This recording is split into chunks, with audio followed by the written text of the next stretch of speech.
Hello, friends, and welcome back to r/ProRevenge.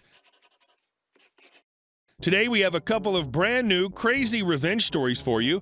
But before we begin, don't forget to subscribe to our channel, leave comments so we know what kind of stories you love the most. And our first story. New a-hole in a peaceful neighborhood learns his lesson. So I live in a quiet little town in the Midwestern United States. My house is the last house at the end of a sleepy little dead-end road. New guy moves in next door. Let's call him Dick. Dick was probably one of those guys who was so popular in high school that he thought he had it made without doing any work and tried to spend the rest of his life off being the cool guy. Type of guy who drives a lifted truck and a motorcycle. Don't get me wrong, I ride motorcycles myself. What I don't do is sit in my driveway at 2 a.m. and rev my engine. There's a bit of a downhill slope from the middle of the street to our houses at the end, and Dick likes to race down this hill. Then he locks his brakes and drifts into his driveway. The first winter after he moved in, I noticed that my mailbox had been crushed and there were fresh tire tracks in the snow leading down the street, over my mailbox, and into his driveway.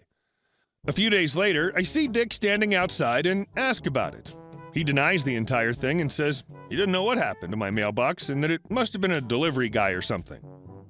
I figure, whatever, and fix my mailbox. A few months later, same thing happens again. I fix my mailbox and move on. Sometime later, this happens yet again. This time I'm pretty PO'd. So I talked to my cousin, who's a commercial welder, and had him make me a mailbox out of some scrap quarter-inch steel plate which was mounted on a length of old railroad track for its post. A little bit of glue and some cedar shingles, and you'd never know it wasn't a typical wooden mailbox. Also, the railroad track post was sunk in concrete 4 feet into the ground. For the next several weeks, I waited with anticipation every time I heard his truck roaring down the street. But nothing.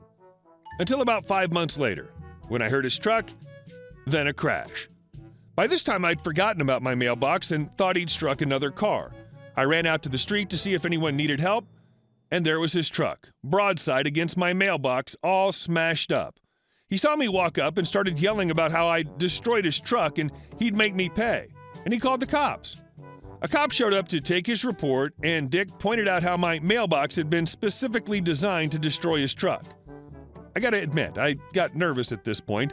The cop looked around at the truck and the construction of the mailbox, then turned back to us and asked if I'd had trouble with my mailbox before. I explained how it had been smashed several times in the past year. The cop then said, "It's pretty clear what happened here. This is an obvious case of wanton destruction of property." My heart sunk to the ground, and Dick got a smug look on his face. But then the cop turned to Dick and says, "I'm going to issue a citation for this, as well as reckless driving." You should have seen Dick's face at this point. He was boiling with rage as the cop wrote him 2 tickets and told him he needed to pay for the repair of the damaged wood on my mailbox. The metal was fine, hadn't even tilted it, but the wood camouflage had broken off. And our next story. Apartment complex pulled a fast one on me. I commandeered some of their income. This happened quite a few years ago. I decided to move from Texas to the Midwest in April to be closer to my father who had prostate cancer. The previous October, I'd come up to visit and go apartment hunting, and I found a complex I liked in a decent location. They wouldn't let me reserve an apartment 6 months in advance, so I had to wait 4 months before filling out an application, providing proof of income, etc., and choosing an apartment from 1,100 miles away, sight unseen, is no easy task. Lots of phone calls, lots of faxing, lots of trying to decipher floor plans, but I decided on a 2-bed, 2-bath, 1,125 square foot unit for $890 a month, which seemed like an unusually good price. So April finally comes, and I arrive at the leasing office with my U-Haul packed to the brim. Moving is such a pain in the butt. I go to get my keys, and amongst other things, the woman explains the washer-dryer situation to me. There's a laundry room on every floor, each with 2 washers and 2 dryers. The machines don't take coins, they take toquettes, which are wafer-thin, shield-shaped plastic tokens. Each wash and dry is 1 toquette. Toquettes are $1 each, they're sold only in packs of 10, and they must be purchased from the leasing office during business hours, and the only payment accepted is check. What if I don't want 10? I keep odd hours, so I'm not usually awake in the afternoon, and who wants to waste time with checks? It was all very inconvenient, so I bought a pack on the spot. I get to my apartment and take the toquettes out of the envelope to examine them. Embossed in the side is the back of the manufacturer. I research the manufacturer and find a distributor. I call the distributor to inquire about prices and availability. A box of 1,000 cost $58 plus $10 shipping, and they were in stock. Wowza. So I ordered one box and had it sent to my parents' house, lest the management office become suspicious. Now instead of $1 per wash and $1 per dry, it's costing me 6.8 cents, and I have enough to last me years. Perfect. Fast forward to August. There are letters on everyone's door notifying residents that the building is going condo and that tenants had first dibs on purchasing their units, or the units would be sold and we'd be at the mercy of the new owners. What the actual F? I'm going to be honest with you, I wasn't even fully unpacked at this point. I would never have gone to the trouble of arranging for housing from across the country at this complex if I'd known I'd have to either purchase the apartment or risk my rent going way, way up. And that's why the rent was so low in the first place. They were trying to get as many occupants as they could, hoping we'd just buy our units. Or the new owner of the unit would already have vetted tenants, making it attractive for prospective buyers. I was just PO'd about having to move again. So later that night, I put signs on everyone's door. Moving sale. Laundry tokens, 50 cents each. Get them while you can. My phone started ringing at 7 a.m. I made over $300 that day. I immediately ordered a few more boxes, then put signs up in every building on the property. The following week, my phone started blowing up even earlier that time.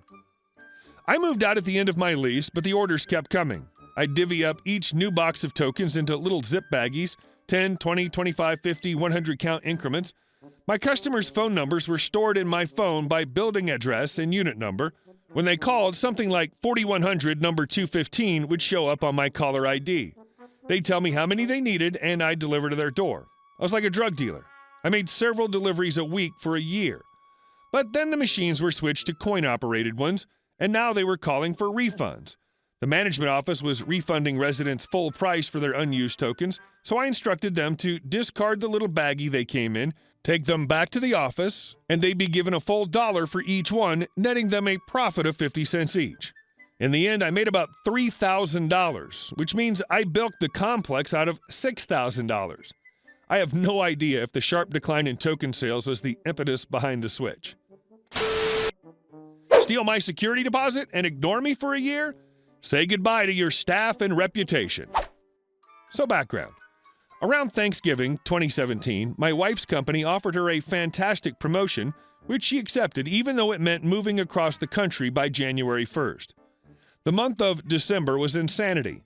List and sell the house, find a short-term rental which would accept 4 pets, pack, move, etc. A lot of whiskey magically disappeared, but I got it all done and we moved into our rental house and all was well. We bought our new home and moved, and the rental lease officially ended on April 1st. The property manager followed the state laws correctly so far, and we were told we'd get the $1,800 owed for our security deposit back by May. Spoiler alert, it never came. I spent the next 4 months going back and forth with the property manager and hearing, "It's coming. We never got your paperwork, blah, blah, blah." I got sick of this and got 2 different lawyers involved and sent them official demand letters. I also filed a formal complaint with the State Division of Real Estate against their license. The PM kept telling the state investigators that they would pay us back, but nothing ever happened. I didn't want to formally sue via our lawyer because he charges $300 an hour and it's all up front. I was hesitant to go to small claims court because it's a $5,000 max in our state, and the damages we're legally owed are 3 times the $1,800 deposit, which puts us over that cap. So I'd have to give up on some of the damages we were legally entitled to seek, eating roughly $500 total in fees, and then go through that whole process for the next year. And assuming we won the judgment, then go through the collection process for another year or 2. An option, one we'd win, but a big pain in my butt. So this is where the ProRevenge comes in. It was initially petty. Let's say their website is crappypropertymanager.com. I bought crappypropertymanager.co for $12 and posted all of my screenshots and info about their theft and bullcrap for the world to see. Then I bombed it all over their business Facebook page, as well as the personal pages for the main partners and their Yelp page. I got a kick out of it. They took their pages down. Petty revenge wins, right? My little website caused a bigger boom than I anticipated. Basically, this property manager had 2 principal agents in charge and a broker. One of the agents is married to the broker. Beneath them, they have, or had, 5 realtors. I sent my new website to them all, everywhere I could. Turns out that the partner who isn't married to the broker had no idea the broker and his wife were stealing money from the PM company. Their realtors had no idea either. 2 of them quit immediately, and one reached out to me to let me know why she quit and that she was going to a new broker. But the other principal of the company was mortified. She asked me to leave her name out of it, take the stuff down, etc., and I just politely but coldly replied that, hey, your business partners/broker stole my money, and I can back everything I'm saying with documents. Not my problem. She promised she'd get things resolved, and for the first time in 10 months, the broker started answering my emails. We worked out a deal, and now they're paying us $200 a month until December, which will cover the amount owed plus the extra for our legal fees. The first check that came last week, it actually bounced, but I made them send me a cashier's check, and they now have to send cashier's checks moving forward, so we did get our first installment. I've also learned that the state investigation has been turned over to the state's legal department, and the broker and his wife will likely lose their license. The state investigator said they had multiple complaints against them, but I was the most thorough and had the most documentation against them, so our complaint was a big reason they had the ammo to push it to the legal team.